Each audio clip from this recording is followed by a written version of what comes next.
चौथा अध्याय। इंद्रादि देवताओं द्वारा देवी की स्तुति। ध्यान। सिद्धि की इच्छा रखने वाले पुरुष जिनकी सेवा करते हैं तथा देवता जिन्हें सब ओर से घेरे रहते हैं, उन जया नाम वाली दुर्गा देवी का ध्यान करें। उनके श्री अंगों की आभा काले मेघ के समान श्याम है। वे अपने कटाक्षों से शत्रु समूह को भय प्रदान करती हैं। उनके मस्तक पर आबद्ध चंद्रमा की रेखा शोभा पाती है। वे अपने हाथों में शंख, चक्र, कृपाण और त्रिशूल धारण करती है। उनके 3 नेत्र हैं। वे सिंह के कंधे पर चढ़ी हुई है और अपने तेज से तीनों लोकों को परिपूर्ण कर रही है।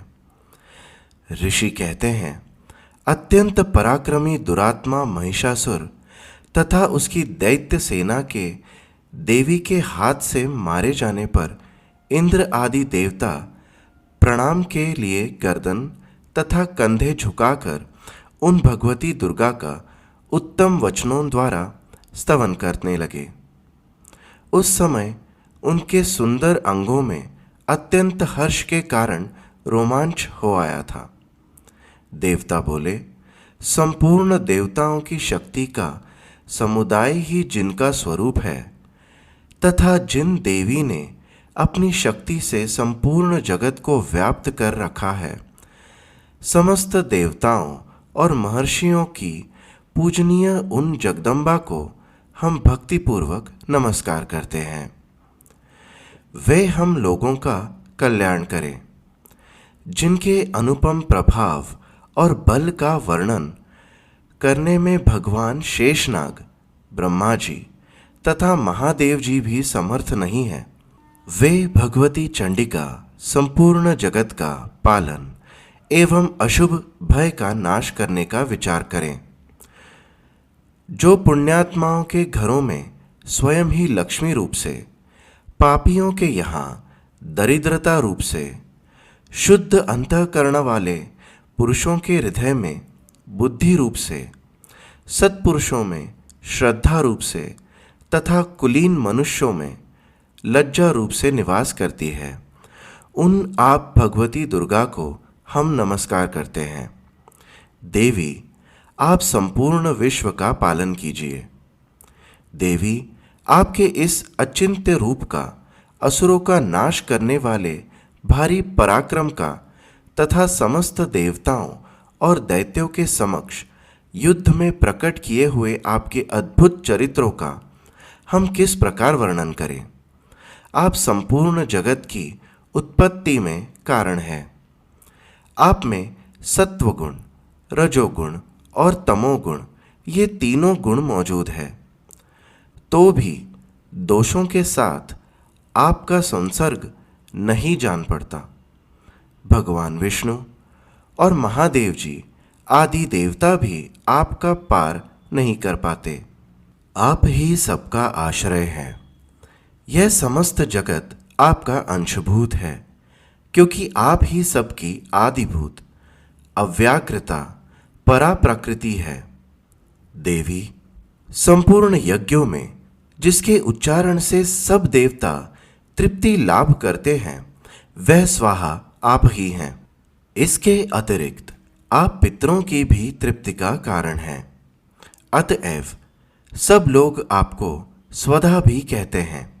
देवी, जो मोक्ष की प्राप्ति का साधन है, अचिंत्य महावृत्त स्वरूपा है, समस्त दोषों से रहित, जितेंद्रिया, तत्व को ही सार वस्तु मानने वाली तथा मोक्ष की अभिलाषा रखने वाले मुनिजन जिसका अभ्यास करते हैं, वह भगवती पराविद्या आप ही हैं। आप शब्द स्वरूपा हैं। अत्यंत निर्मल ऋग्वेद, यजुर्वेद तथा उद्गीत के मनोहर पदों के पाठ से युक्त सामवेद का भी आधार आप ही हैं। आप देवी, त्रयी और भगवती हैं। इस विश्व की उत्पत्ति एवं पालन के लिए आप ही वार्ता के रूप में प्रकट हुई है। आप संपूर्ण जगत की घोर पीड़ा का नाश करने वाली है। देवी जिससे समस्त शास्त्रों के सार का ज्ञान हो, वह मेधा शक्ति आप ही है। दुर्गम भवसागर से पार उतरने वाली नौका रूप दुर्गा देवी भी आप ही हैं। आपकी कहीं भी आसक्ति नहीं है। कैटब के शत्रु भगवान विष्णु के वक्षस्थल में एकमात्र निवास करने वाली भगवती लक्ष्मी तथा भगवान चंद्रशेखर द्वारा सम्मानित गौरी देवी भी आप ही हैं। आपका मुख मंद मुस्कान से सुशोभित निर्मल पूर्ण चंद्रमा के बिंब का अनुकरण करने वाली और उत्तम सुवर्ण की मनोहर कांति से कमनीय है। तो भी उसे देखकर महिषासुर को क्रोध हुआ और सहसा उसने उस पर प्रहार कर दिया।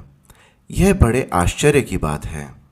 देवी वही मुख जब क्रोध से युक्त होने पर उदय काल के चंद्रमा की भांति लाल और तनी हुई भौंवों के कारण विकराल हो उठा, तब उसे देखकर जो महिषासुर के प्राण तुरंत नहीं निकल गए, यह उससे भी बढ़कर आश्चर्य की बात है। क्योंकि क्रोध में भरे हुए यमराज को देखकर भला कौन जीवित रह सकता है। देवी आप प्रसन्न हो। परमात्मा स्वरूपा आपके प्रसन्न होने पर जगत का अभ्युदय होता है और क्रोध में भर जाने पर आप तत्काल ही कितने कुलों का सर्वनाश कर डालती हैं।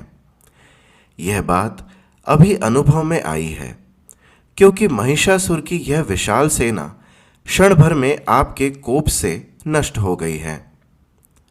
सदा अभ्युदय प्रदान करने वाली आप जिन पर प्रसन्न रहती हैं, वे ही देश में सम्मानित हैं। उन्हीं को धन और यश की प्राप्ति होती है। उन्हीं का धर्म कभी शिथिल नहीं होता तथा वे ही अपने दुष्ट पुष्ट स्त्री, पुत्र और भृत्यों के साथ धन्य माने जाते हैं। देवी आपकी ही कृपा से पुण्यात्मा पुरुष प्रतिदिन अत्यंत श्रद्धापूर्वक सदा सब प्रकार के धर्मानुकूल कर्म करता है और उसके प्रभाव से स्वर्गलोक में जाता है। इसलिए आप तीनों लोकों में निश्चय ही मनोवांछित फल देने वाली हैं। माँ दुर्गे आप स्मरण करने पर सब प्राणियों का भय हर लेती हैं और स्वस्थ पुरुषों द्वारा चिंतन करने पर उन्हें परम कल्याणमयी बुद्धि प्रदान करती हैं। दुख, दरिद्रता और भय हरने वाली देवी आपके सिवा दूसरी कौन है, जिसका चित्त सबका उपकार करने के लिए सदा ही दयाद्र रहता हो। देवी इन राक्षसों के मरने से संसार को सुख मिले तथा ये राक्षस चिरकाल तक नरक में रहने के लिए भले ही पाप करते रहें, इस समय संग्राम में मृत्यु को प्राप्त होकर स्वर्गलोक में जाए, निश्चय ही यही सोचकर आप शत्रुओं का वध करती हैं। आप शत्रुओं पर शस्त्रों का प्रहार क्यों करती है? समस्त असुरों को दृष्टिपात मात्र से ही भस्म क्यों नहीं कर देती? इसमें एक रहस्य है। यह शत्रु भी हमारे शस्त्रों से पवित्र होकर उत्तम लोकों में जाएं, इस प्रकार उनके प्रति भी आपका विचार अत्यंत उत्तम रहता है। खड़ग के तेजपुंज की भयंकर दीप्ति से तथा आपके त्रिशूल के अग्रभाग की धनीभूत प्रभा से चौंधिया कर जो असुरों की आंखें फूट नहीं गई, उसमें कारण यही था कि वह मनोहर रश्मियों से युक्त चंद्रमा के समान आनंद प्रदान करने वाले आपके इस सुंदर मुख का दर्शन करते हैं। देवी आपका शील दुराचारियों के बुरे बर्ताव को दूर करने वाला है। साथ ही यह रूप ऐसा है जो कभी चिंतन में भी नहीं आ सकता और जिसकी कभी दूसरों से तुलना भी नहीं हो सकती, तथा आपका बल और पराक्रम तो उन दैत्यों का भी नाश करने वाला है जो कभी देवताओं के पराक्रम को भी नष्ट कर चुके थे।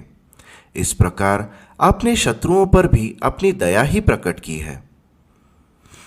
वरदायिनी देवी, आपके इस पराक्रम की किसके साथ तुलना हो सकती है, तथा शत्रुओं को भय देने वाला एवं अत्यंत मनोहर ऐसा रूप भी आपके सिवा और कहाँ है। हृदय में कृपा और युद्ध में निष्ठुरता, ये दोनों बातें तीनों लोकों के भीतर केवल आप में ही देखी गई हैं।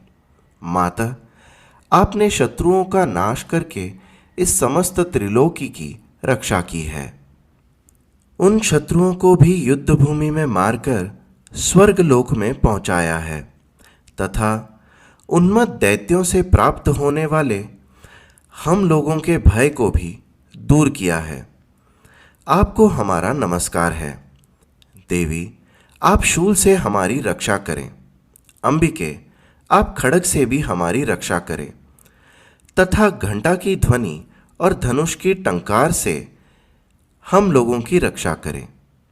चंडिके, पूर्व, पश्चिम और दक्षिण दिशा में आप हमारी रक्षा करें, तथा ईश्वरी, अपने त्रिशूल को घुमाकर आप उत्तर दिशा में भी हमारी रक्षा करें।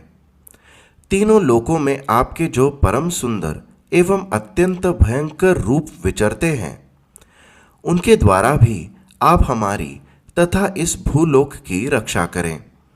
अंबिके, आपके कर पल्लवों में शोभा पाने वाले खड्ग, शूल और गदा आदि जो जो अस्त्र हों, उन सब के द्वारा आप सब ओर से हम लोगों की रक्षा करें। ऋषि कहते हैं, इस प्रकार जब देवताओं ने जगन्माता दुर्गा की स्तुति की और नंदनवन के दिव्य पुष्पों एवं गंध चंदन आदि के द्वारा उनका पूजन किया, फिर सब ने मिलकर जब भक्तिपूर्वक दिव्य धूपों की सुगंध निवेदन की, तब देवी ने प्रसन्न वदन होकर प्रणाम करते हुए सब देवताओं से कहा। देवी बोली, देवताओं, तुम सब लोग मुझसे जिस वस्तु की अभिलाषा रखते हो उसे मांगो। देवता बोले, भगवती ने हमारी सब इच्छा पूर्ण कर दी, अब कुछ भी बाकी नहीं है, क्योंकि हमारा यह शत्रु महिषासुर मारा गया।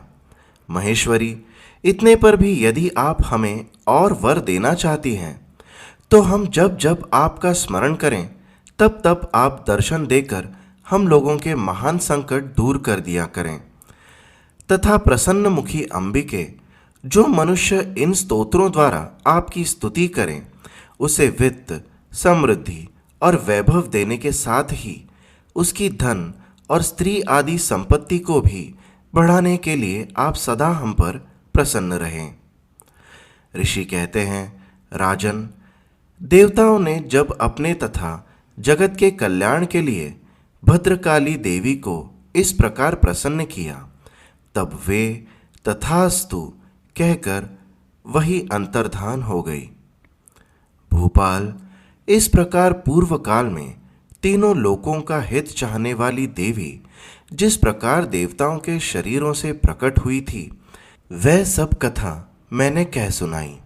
अब पुनः देवताओं का उपकार करने वाली वे देवी दुष्ट दैत्यों तथा शुंभ निशुंभ का वध करने एवं सब लोगों की रक्षा करने के लिए गौरी देवी के शरीर से जिस प्रकार प्रकट हुई थी, वह सब प्रसंग मेरे मुंह से सुनो। मैं उसका तुमसे यथावत वर्णन करता हूँ।